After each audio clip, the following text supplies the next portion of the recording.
Bismillahirrahmanirrahim. Assalamualaikum warahmatullahi wabarakatuh. Innal hamdalillah nahmaduhu wa nasta'inuhu wa nastaghfiruh wa na'udzu billahi min shururi anfusina wa min sayyiati a'malina. May yahdihillahu fala mudilla lahu wa may yudlil fala hadiya lahu.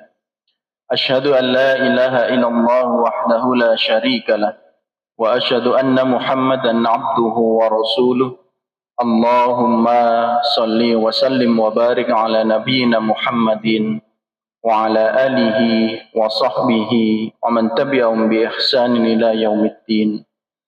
Ya ayyuhalladzina amanu ittaqullaha haqqa tuqatih wa la tamutunna illa wa antum muslimun. Syukur alhamdulillah atas segala nikmat yang diberikan Allah. Salawat serta salam senantiasa tercurahkan kepada Rasulullah Muhammad sallallahu alaihi wasallam. Bapak-bapak, ibu-ibu hadirin, ketika saya dihubungi tadi sempat bertemu dengan Ustadz Khairul Anam. Informasinya hari ini harusnya jadwal Ustadz Wahid. Terkait dengan keilmuan, jauh dengan keilmuan Ustadz Wahid, sehingga hari ini tidak mengurangi rasa hormat terhadap Ustadz Wahid. Sekali lagi, saya yang qalilan, saya yang sedikit ilmunya, mudah-mudahan bisa memberikan pemahaman untuk kita semua. Dan hari ini kita akan berpikir mendalam, Bapak Ibu, atau dalam bahasa Inggris istilah kerennya critical thinking.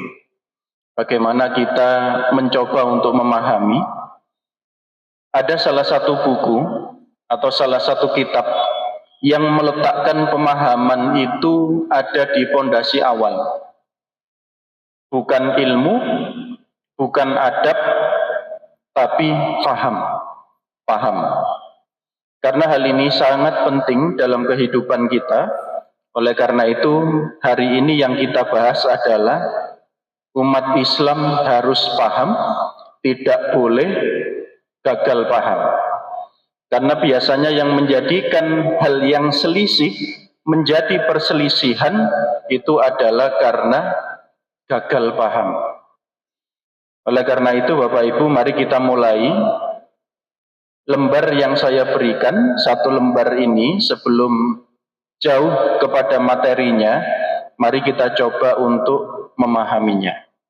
Kita mulai dari Al-Quran, surah atau surat Al-Mujadilah, ayat yang ke-11. Mungkin ada yang menemukan terjemahnya, mohon untuk dibacakan.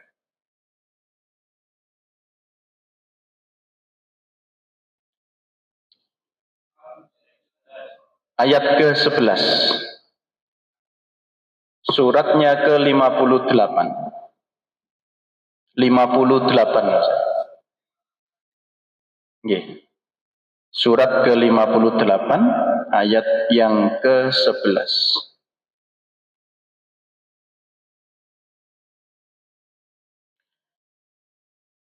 A'udzu billahi minasyaitonir rajim. Ya ayyuhalladzina amanu idza qila lakum tafassahu fil majalisi fafsahu yafsahillahu lakum wa idza qila ansuzu fansuzu yarfa'illahu alladzina amanu minkum walladzina utul ilma darajat wallahu bima ta'maluna khabir.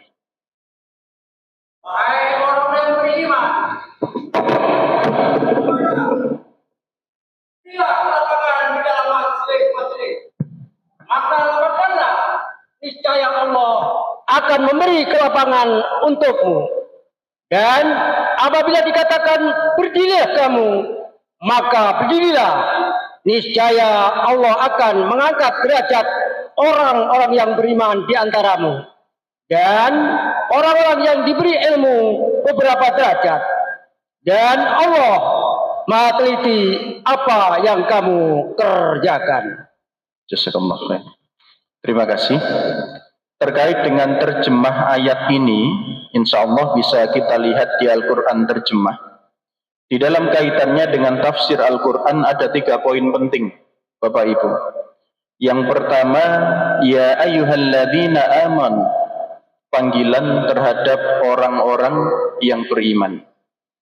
Ketika hari ini kita merasa diri kita ini beriman, maka perhatikan ayat ini. Ketika kita meyakini kita ingin menjadi bagian dari orang-orang yang beriman, maka sekali lagi kita perhatikan ayat ini dan kita amalkan isinya. Ketika kemudian diperintahkan idza qila lakum tafassahu fil majalis, apabila dikatakan kepadamu berilah kelapangan di dalam majelis-majelis. Kita melihat ada kata memberikan kelapangan. Di dalam beberapa tafsir disampaikan ketika Rasulullah SAW menyampaikan informasi, menyampaikan ilmu terkait dengan beberapa bagian warisan yang sesungguhnya, yakni apa yang ditinggalkan oleh Rasulullah SAW. Para sahabat itu berkumpul, royoan, rebutan mendekat kepada Rasulullah. Nah, suatu ketika sahabat Badr, atau kita pernah mendengar bi ahlil Badr, sahabat Badar ini datang terlambat, kemudian tidak mendapati tempat. Sementara yang sudah hadir juga tidak ingin memberikan tempat, karena berebut untuk mendekat kepada Rasulullah SAW. Adapun penjelasan tafsir terkait dengan memberi kelapangan itu bagaimana? Ada yang menyampaikan bergeser. Apabila tempatnya ini memang sempit, sementara yang hadir begitu banyak, maka bergeser. Ada juga yang menyampaikan dengan memberikan celah agar saudara kita bisa ikut duduk di dalamnya. Ada juga yang terkait dengan ayat ini, apabila kita diperintahkan untuk berdiri, kemudian bergeser, maka lakukanlah. Dalam kaitan apa? Dalam kaitan mungkin ada yang lebih penting untuk berada di depan. Ingin menyampaikan hajatnya, ingin menyampaikan sesuatu kepada Rasulullah. Dan di antara salah satu kitab yang pernah saya baca, ada salah satu bagian setiap hari Jumat Rasulullah menerima tamu yang dari luar wilayah dengan jarak yang sangat jauh, bahkan menunggang kuda, menunggang onta, atau berjalan kaki. Sehingga Jumat itu menjadi hari di mana yang ingin memperoleh jawaban atas pertanyaan, yang ingin hajatnya dipenuhi, maka Jumat itu menjadi solusi. Sehingga dari Jumat ke Jumat umat Islam menemukan solusinya. Dan di sini pentingnya majelis. Terkait dengan kata jalasa, artinya atau terjemahnya adalah duduk. Qa'ada terjemahnya adalah duduk. Ada jalasa, ada qa'ada. Di dalam tafsir juga disampaikan kenapa menggunakan kata jalasa. Ada ulama yang menyampaikan, adapun kata jalasa itu artinya ada pergerakan. Sementara qa'ada itu posisinya sudah duduk, tidak ada pergerakan. Ada juga yang menyebutkan, adapun kata jalasa, perpindahan dari tempat yang rendah, duduk ke tempat yang lebih tinggi. Sementara qa'ada dari posisi yang lebih tinggi, duduk ke tempat yang lebih rendah. Sehingga kata majelis di sini bermakna ketika kita berkumpul, maka tujuannya hanya satu, yakni meninggikan derajat kita di hadapan Allah Subhanahu wa Ta'ala. Itu fungsinya majelis ilmu. Sehingga di sini disampaikan poin yang kedua, yarfa'illahu alladhina amanu minkum walladzina utul ilma darajat.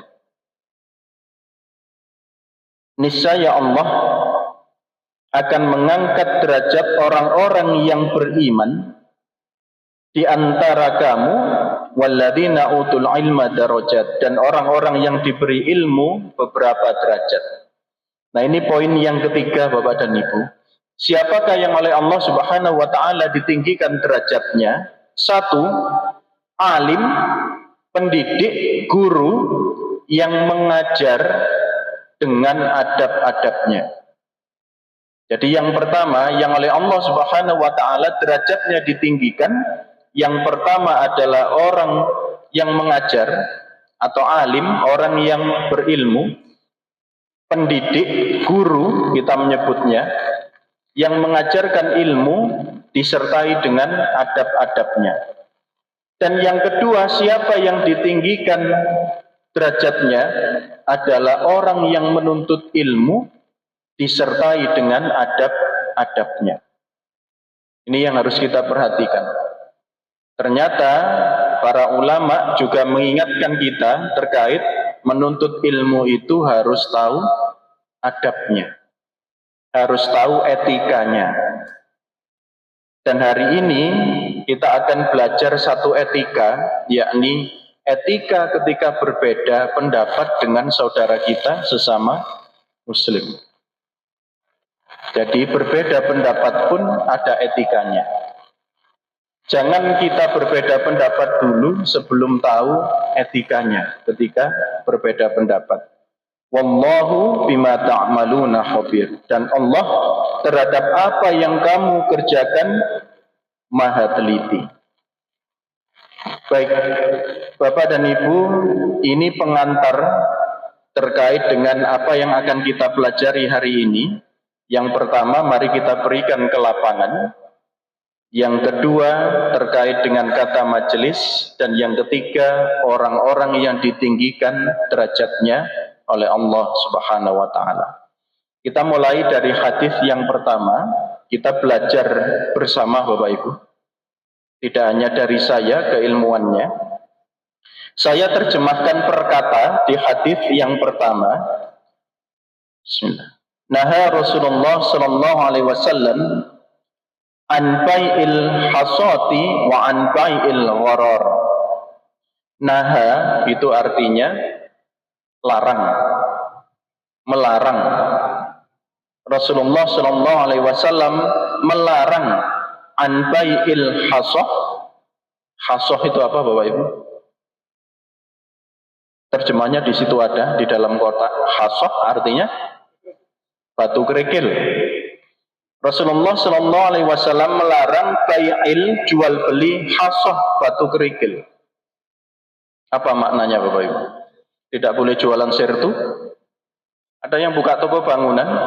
Rasulullah melarang dari jual beli hasah, batu kerikil.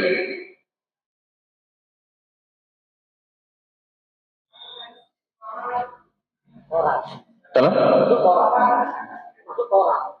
Koral. Batu koral. Oh, berarti jualan batu koral enggak boleh? Kerikil juga enggak boleh. Batu buat ngecor enggak boleh. Wah, kalian total watu nih. Soro nih. Tutup nih toko bangunan nih. Pripun nih coy. Hadisnya jelas ini. Rasulullah sallallahu alaihi wasallam melarang dua jenis jual beli. Yang pertama jual beli batu kerikil, yang kedua jual beli ada ghorornya. Kalau ghoror insya Allah kita paham ya. Jual beli yang tidak jelas, ada penipuan, ada kebohongan, ada ketidakjelasan. Insya Allah kita tahu, wah ini ghoror, ini tidak boleh, ada ketidakjelasan. Yang menjadi PR kita adalah memahami bai'il hasah, jual beli batu kerikil.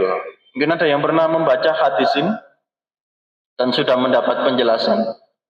Saya ingat diajarkan antara tahun 2007-2008 ketika guru kami menyampaikan hadis ini juga bertanya yang sama. Bapak Ibu, apakah benar tidak boleh jual beli kerikil, jual beli batu? Apakah haram jual beli kerikil, jual beli batu, jual beli sirtu, atau apapun itu? Batu besar yang dipecah-pecah dijadikan bahan bangunan. Ada yang pernah dengar? Ini kita latihan pemahaman ya, critical thinking. Hadis ini terkait dengan banyak jual beli yang zaman dahulu. Satu, ketika ada seseorang yang ingin membeli lahan untuk ditanami, jual beli tanah, apa yang dilakukan? Dengan melempar batu.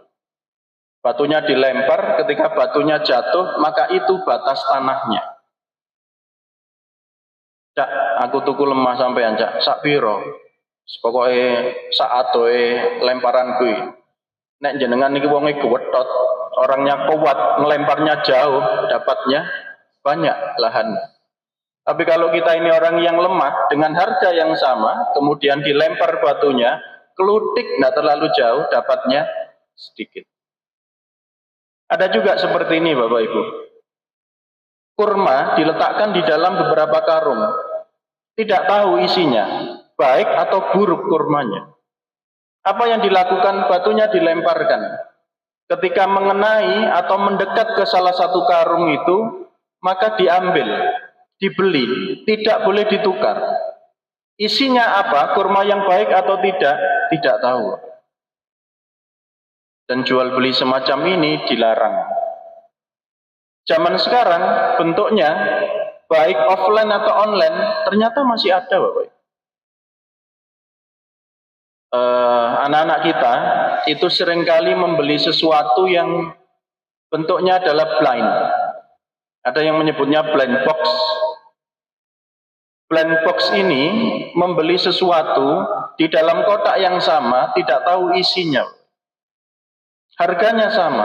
Ada yang ketika dibuka isinya pas barang mahal, alhamdulillah, weh, regane 10.000 oleh arloji. Ada juga yang ketika dibuka isinya jauh dari harga 10.000 misalnya. Atau benda-benda lain yang secara online dipasarkan tapi tidak tahu apa yang sedang dibeli. Nah, ini adalah jual beli yang dilarang.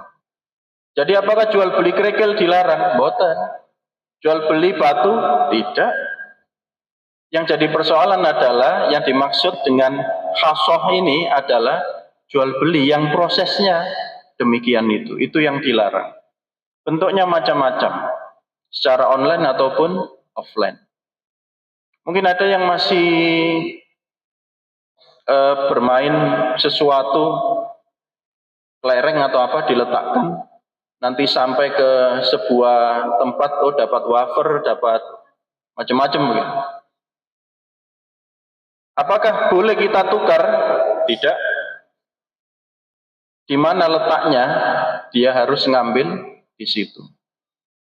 Dan kaitannya dengan hal ini Bapak Ibu, mempelajari etika berdagang, etika jual beli seorang muslim, ternyata cukup banyak yang harus kita perhatikan. Insyaallah tidak asing di telinga kita, jual beli najasi, jual beli provokasi. Apa jual beli provokasi misalkan? Ada gharar di dalamnya. Ini adalah wedang jahe misalkan. Tetapi karena diprovokasi, wedang jahe ini sekali diminum bisa awet muda 20 tahun misalkan. Maka dikompor-kompori oleh yang lain. Sehingga wedang jahe ini yang harganya biasanya 10.000, 15.000, karena dianggap sangat mujarab, harganya bisa 1,5 juta. Pernah viral garam rupiah kalau tidak salah. Iya. Dipercaya garam itu ketika dijadikan mandi, dimasukkan ke kamar mandi, airnya kita pakai untuk mandi, katanya dagangannya laris. Harga garam yang biasanya satu wadah itu tidak terlalu mahal, tiba-tiba garamnya menjadi sangat mahal. Ada juga yang jualan angin, Bapak Ibu. Angin diwadahi, kemudian dijual online, harganya mahal. Dikatakan ini adalah angin dari pegunungan yang pada dasarnya sangat sehat udaranya. Dibuka, dicium. Macam-macam hari ini. Sehingga kaitannya dengan jual beli, kita diingatkan umat Islam itu ketika membeli sesuatu harus yang bermanfaat. Kadangkala kita ini secara psikologis sudah disiapkan untuk membeli banyak hal walaupun kita tidak butuh. Kita seringkali membeli itu karena melihat, bukan karena butuh. Kalau jenengan misalkan datang ke sebuah Maret, tujuan utamanya adalah beli gula misalkan. Ketika sudah masuk Maret, karena melihat banyak hal, keluar lebih dari gula yang dibawa. Psikologi kita sudah dimainkan dalam perdagangan. Dulu pertama tidak ada keranjang. Sulit membawanya. Wah, sepertinya kurang, diberi keranjang. Keranjang masih kurang, diberi troli. Troli masih kurang, hand forklift sekarang. Tidak main-main ini. Nah, ini diantaranya perdagangan. Sehingga di hadis pertama, Bapak Ibu, pemahaman kita, ketika orang membaca terjemahnya, perkata, bisa saja dia menangkap bahwa, wih, total kerikil lagi, haram. Padahal ternyata penjelasan hadisnya tidak demikian. Baik, ini adalah pemahaman yang pertama sebelum yang kedua.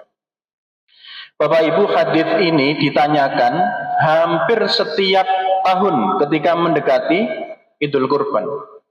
Hadis yang kedua ini terkait dengan pertanyaan dinarasikan dari Ummu Salamah, Rasulullah Shallallahu Alaihi Wasallam bersabda, jika kalian telah menyaksikan hilal Dzulhijjah, artinya masuk tanggal 1 Dzulhijjah, dan seorang di antara kalian hendak menyembelih kurban, maka, nah ini kalimatnya, fala ya'khudanna min sya'rihi wala min afarihi hatta yudhhi.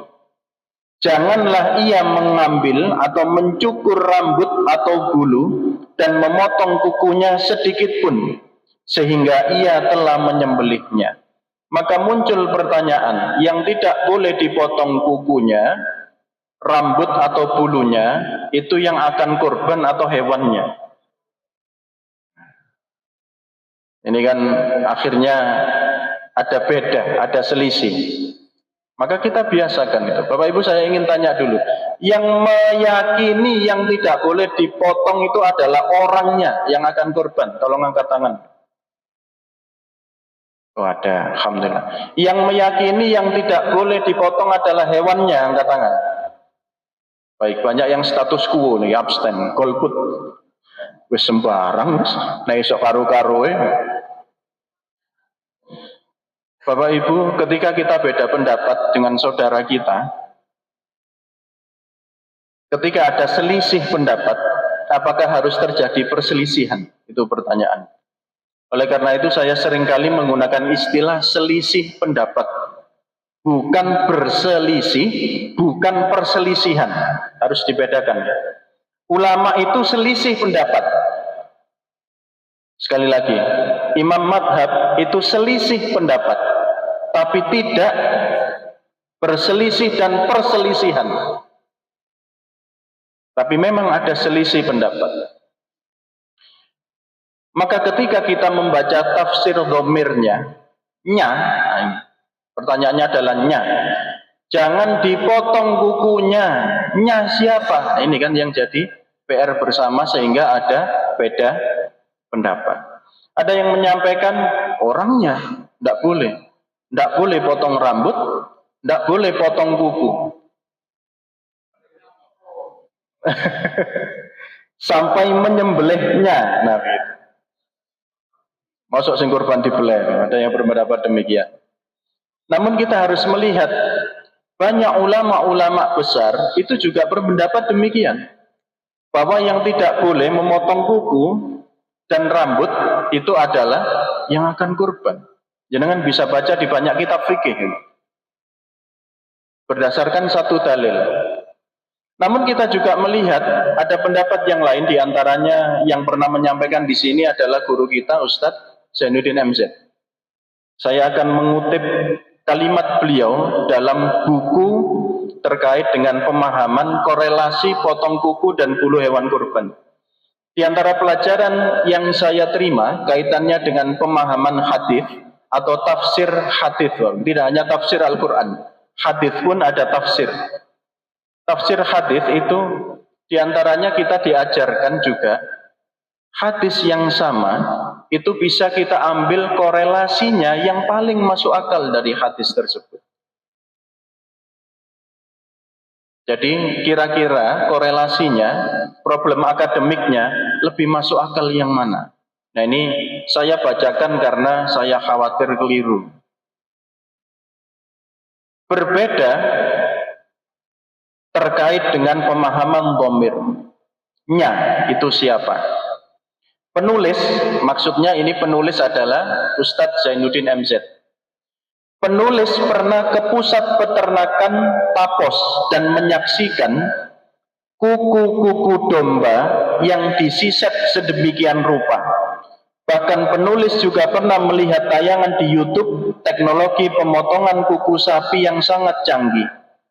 Setelah penulis konfirmasikan, ternyata penyisetan atau pembersihan kuku ternak itu berdampak pada kesehatan binatang itu. Namun dokter hewan memberi warning agar tidak melakukannya dalam durasi 1 bulan jika hewan itu hendak disembelih karena dapat berdampak stres dan sakitnya hewan. Penulis berpikir jika dokter hewan memberi durasi 1 bulan, namun Rasulullah SAW hanya memberi durasi 10 hari, yakni sejak awal Dzulhijjah hingga umat menyelesaikan sholat Idul Adha sampai akhir hari tasyrik. Jadi pemikiran beliau, jika terkait dengan konfirmasi itu, dokter menyampaikan warning agar hewan yang akan disembelih, yang akan dikorbankan, itu tidak dilakukan pemotongan bulu, penyisetan kuku kurang lebih 1 bulan. Namun di hadis tersebut disampaikan 1 Dzulhijjah sampai kemudian Idul Kurban 10 Dzulhijjah.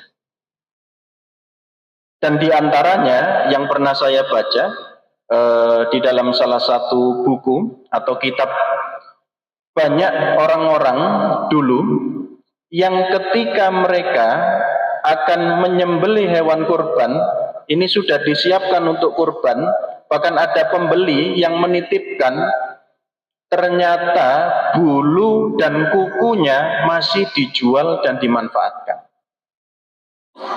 Misalkan domba akan dikorbankan, ini bulunya diambil dengan estimasi engko wayahe kurban lak cukul maneh. Kuku itu ternyata dari beberapa hadis yang pernah saya baca dimanfaatkan para sahabat Nabi untuk pisau kuku ini, dan cukup tajam. Nah ketika akan dikorbankan ada juga yang diambil, dibisniskan, maksudnya dijual, bulunya dijual, kukunya juga dijual. Sehingga beliau Ustadz Zainuddin MZ menyampaikan kesimpulan, sehingga pesan moral yang dapat dicermati jika seseorang hendak menentukan hewan itu sebagai ternak kurban yang hendak disembelih, tentunya jangan lagi ada berpikiran membisniskan bulunya.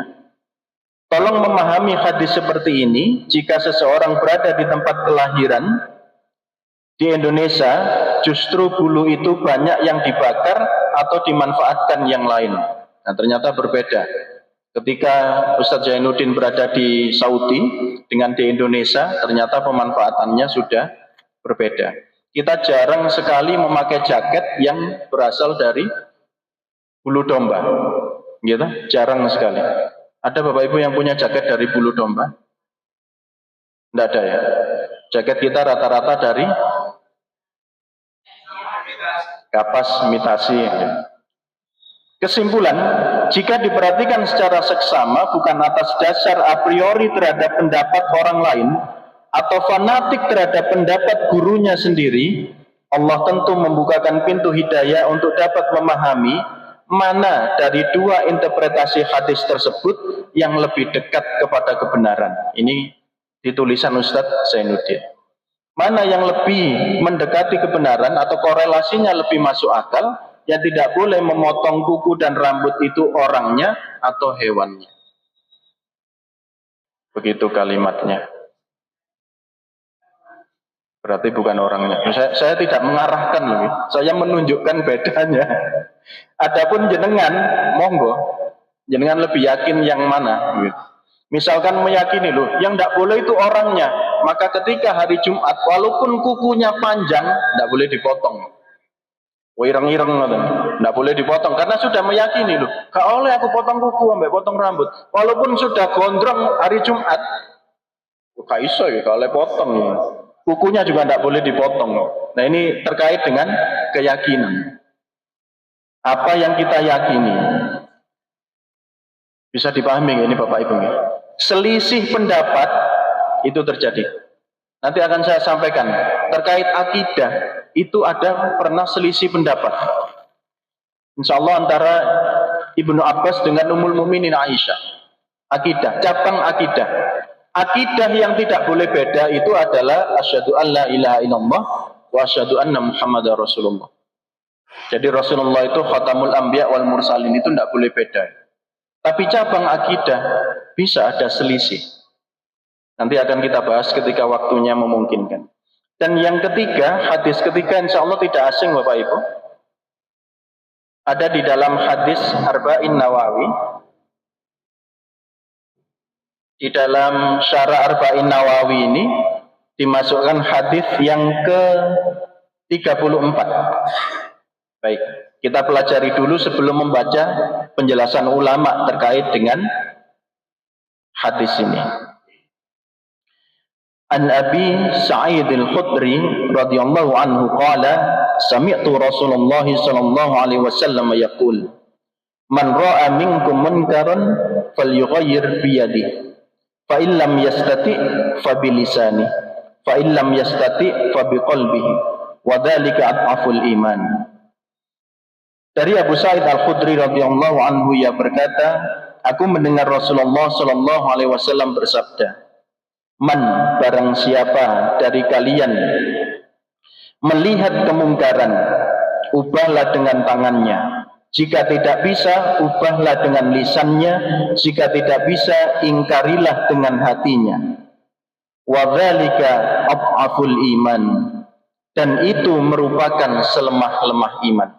Saya dulu ditanya oleh guru saya terkait dengan harus punya pemahaman mendalam terkait dengan ketika kita belajar hadis. Bapak Ibu, yang disebut selemah-lemah iman itu yang mana? Di dalam hadis ini.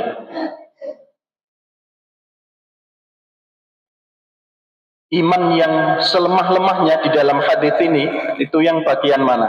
Merubah dengan tangan, merubah dengan lisan, ingkari dengan hati. Ingkari dengan hati, baik. Ada yang lain? Tidak apa-apa Bapak Ibu berpendapat tidak akan ditembak Israel. Walaupun kita ini ada di antara Iran dan Israel. Silakan beda pendapat, kita sedang belajar memahami. Kita khawatirnya nanti jenengan dikirim ke PBB, diem saja, tidak berani ngomong karena tidak bisa bahasa Inggris. Baik, ada yang menyampaikan sudah dua pendapat mengatakan yang selemah-lemah iman adalah mengingkari dengan hati. Ada yang berpendapat lain? Dengan? Oh, sesuai hadis, baik. Sesuai tulisan, ya. Baik, kita bedah sesuai tulisan, loh. Bapak Ibu, kita pernah belajar bahasa Indonesia, ada kata untuk menunjukkan yang jauh dan yang dekat, betul nggih? Ini untuk jauh atau untuk dekat? Ini wedang jahe. Itu kipas angin itu untuk jauh. Coba lihat di teks hadisnya menggunakan hada atau dzalika. Teks hadisnya silakan dicermati. Menggunakan hada at'aful iman atau dzalika at'aful iman. Dzalika. Baik. Kita tadi sudah sepakat, ini menunjukkan yang dekat, itu menunjukkan yang jauh. Ini isim isyarah. Menggunakan dzalika. Kalau ini menggunakan dzalika, harusnya hadis ini menunjukkan yang paling jauh. Yang terdekat itu ingkari iman, ingkari dengan keimanan kita. Yang terjauh adalah dengan tangan. Katanya tadi berdasarkan teks ini. Ayo Bapak Ibu berpendapat. Guru saya dulu bertanyanya begitu. Antum itu belajar isim isyarah mulai dasar kayak iso bedakno hada sama dzalika. Bingung saya. Selemah-lemah iman itu yang mana? Saya dulu juga sama dengan jenengan. Berpendapat satu hal. Selemah-lemah iman itu nek wis gak iso lapo-lapo meneng tok ambek batin kerut-kerut. Tapi ternyata guru saya punya pendapat yang beda. Untuk melatih agar kita ini kritis dalam berpikir. Dzalika itu menunjukkan sesuatu yang jauh. Isim isyarah sesuatu yang jauh. Yang jauh itu dengan tangan, bukan dengan hati. Gitu kalimatnya. Pripun?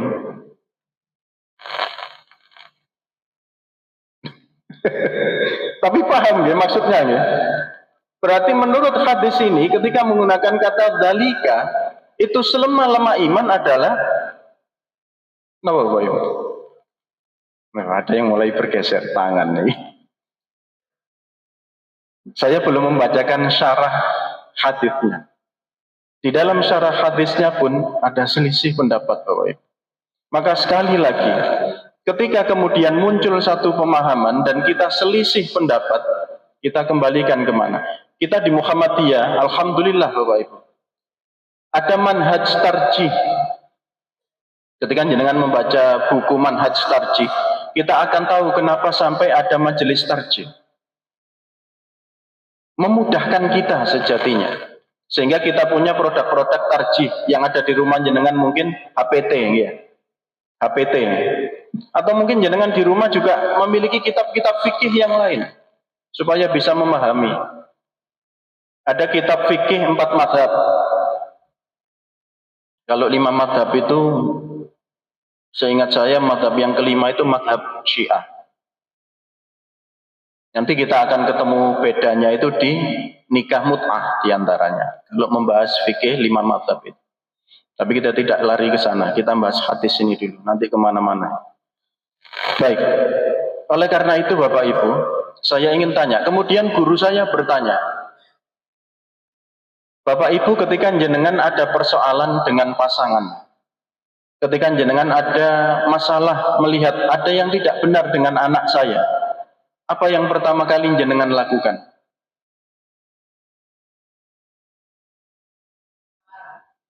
Musyawarah, berarti lisan dulu malah. Gitu. Berarti tidak tangan, tidak hati, lisan ternyata didahulukan. Ada yang lain. Oh, anak mboten cocok kalau jojok Ustaz. Langsung menggunakan tangan. Anak nek mboten nurut kali kula kancingi, kula skors mboten angsal medal seminggu dengan tangan. Ada juga yang kula dongaaken mawon Ustaz. Sekersane sadar menawi Gusti Allah maringi kesadaran menggunakan yang ketiga dengan hati. Yang mana biasanya jenengan? Dengan hati. Oh, ternyata beda-beda ya cara menyikapi persoalan di dalam rumah kita. Ternyata selisih juga. Oh ya. Anak cilik dijewer. Anak yo gandeng pun rumah tangga. Dijewer, bales banting.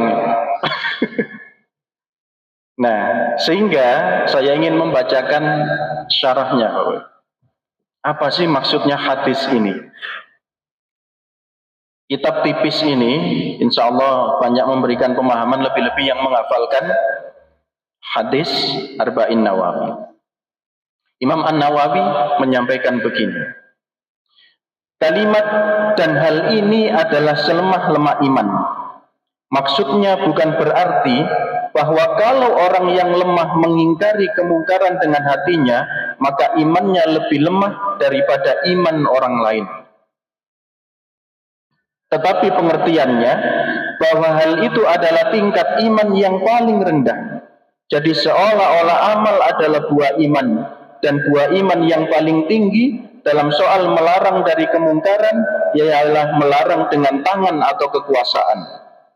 Imam An-Nawawi, beliau berpendapat merujuk dari hadis ini bahwa selemah-lemah iman itu adalah hati, dan beliau menyampaikan bahwa sekuatnya itu merubah kemungkaran dengan tangan atau dengan kekuasaan.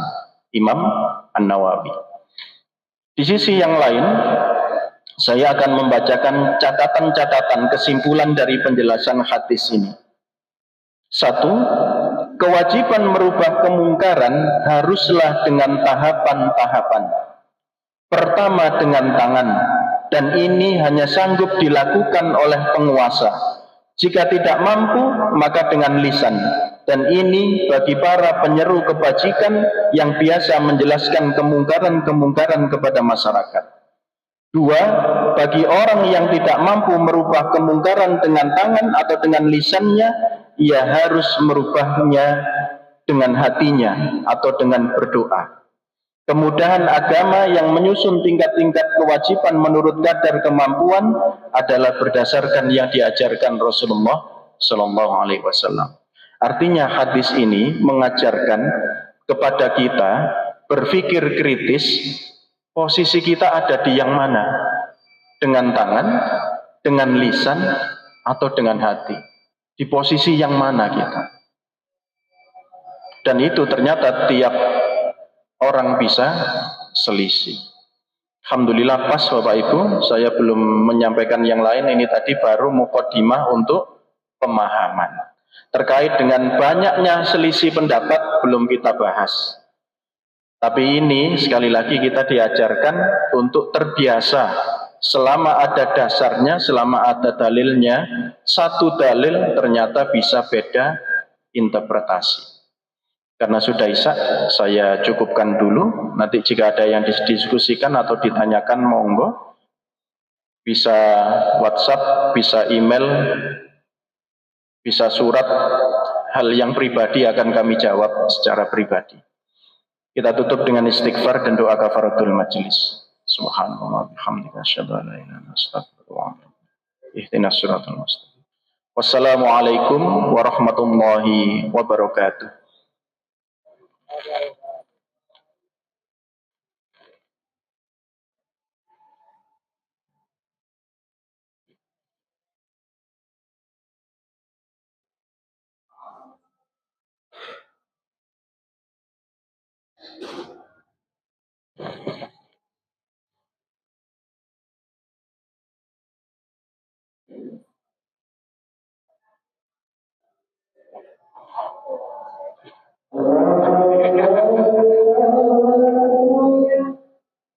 Allah